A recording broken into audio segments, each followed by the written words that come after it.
De la guerre en Ukraine, Poutine a décidé de renforcer sa puissance militaire pour accélérer la progression de ses troupes sur le terrain, notamment dans le Donbass. Bombardiers, drones, les usines russes tournent à plein régime. Et on va partir rejoindre notre correspondant à Moscou, Jérôme Garraud. Jérôme, malgré les sanctions occidentales qui auraient dû priver l'armement russe de composants indispensables, la production d'armes augmente en Russie.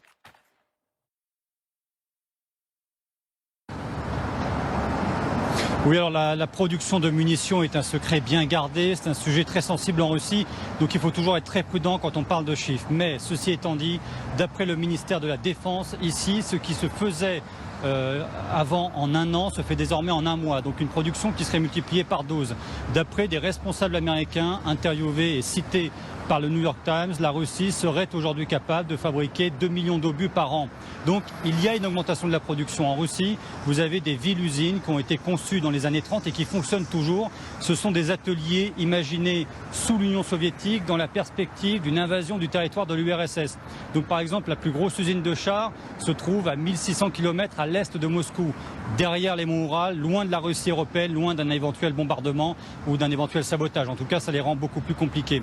Donc ces usines tournent à plein régime. Vladimir Poutine, il y a un an, a demandé expressément d'augmenter encore la cadence. Alors d'un autre côté, vous avez les sanctions décidées par l'Occident, dont le but, vous savez, est d'entraver l'industrie de la défense russe avec des résultats variables.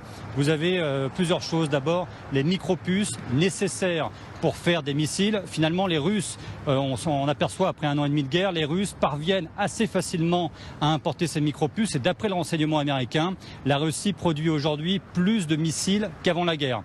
Donc les sanctions sont en revanche un petit peu plus efficaces pour d'autres produits comme le propergol ou des produits, des explosifs de base qui sont très compliqués à importer, même par des circuits illégaux, par des circuits parallèles ou de la contrebande. C'est peut-être ça d'ailleurs l'un des talons d'Achille de la Russie. À terme, l'industrie russe pourrait manquer de ces composants nécessaires pour fabriquer des obus.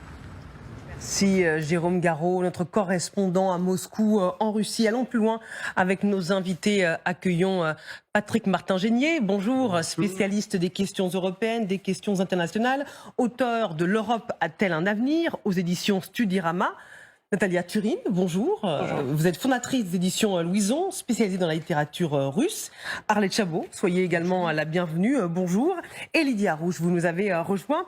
Expliquez-nous cette augmentation de la production militaire russe avec la construction même de nouvelles usines. C'est ça, comme le disait Jérôme Garraud à l'instant, les usines russes tourneraient à plein régime d'après une enquête qui a été menée par Skemi, c'est un média d'investigation ukrainien. De nouvelles usines seraient même sorties de terre ces derniers mois. C'est ce que nous montrent ces images satellites. Regardez ici, c'est l'usine d'aviation civile de l'Oural. Alors civile officiellement, mais officieusement, elle répare les moteurs d'hélicoptères militaires qui ont été utilisés lors de l'invasion. On voit en rouge ce nouvel atelier qui a donc été créé. D'ailleurs, selon les médias locaux sur place, l'usine a embauché en urgence du personnel supplémentaire cette année. Une autre usine, celle cette fois aéronautique de Kazan. Vous voyez là aussi ces nouveaux ateliers entourés de rouge.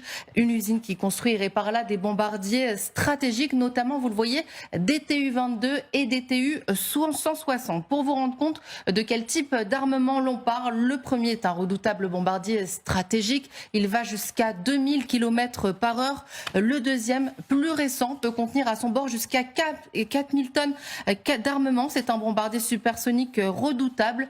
Les bombardiers russes qui n'ont pas lancé de missiles de croisière en Ukraine depuis plus d'un mois. La raison, eh bien, selon Kiev, ce serait pour économiser leurs munitions, les garder pour frapper de nouveau avec des frappes de précision, probablement durant l'hiver. Autre preuve, s'il en fallait une, que Moscou fait tout pour augmenter sa puissance militaire. Vous voyez cette image assez cocasse, on y voit un homme présentant à gauche des petits pains, à droite des drones. Eh bien, en fait, cette image, elle a été diffusée sur les médias russes. C'est une usine de produits boulangers qui a été convertie en une usine de drones, là aussi, ces derniers mois. Regardez ce que nous dit ce spécialiste ukrainien. Avant 2022, la Russie ne se concentrait pas sur les drones et les fabriquait principalement pour les exporter vers d'autres pays. Aujourd'hui, Ils constatent qu'ils ont activement commencé à développer cette production donc spécifique pour leurs propres besoins militaires. Et pour ces besoins militaires, justement, la Russie n'hésite pas à mettre la main au portefeuille. C'est ça, cette semaine, on a la Douma, le Parlement russe, qui a voté une augmentation de près de 70% des dépenses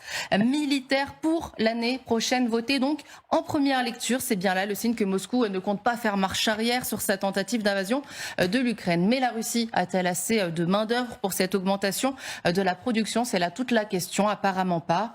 Moscou se tourne donc également vers ses alliés étrangers pour s'armer toujours plus. Selon le secrétaire du Conseil de défense de sécurité nationale de l'Ukraine, il nous dit si tout allait bien en Russie, il ne se serait pas tourné vers l'Iran pour les drones, il ne se serait pas tourné vers la Corée du Nord pour obtenir des obus. Lui qui assure d'ailleurs que les sanctions imposées à la Russie ne fonctionneraient et que le pays ne se porterait pas aussi bien qu'il le souhaiterait.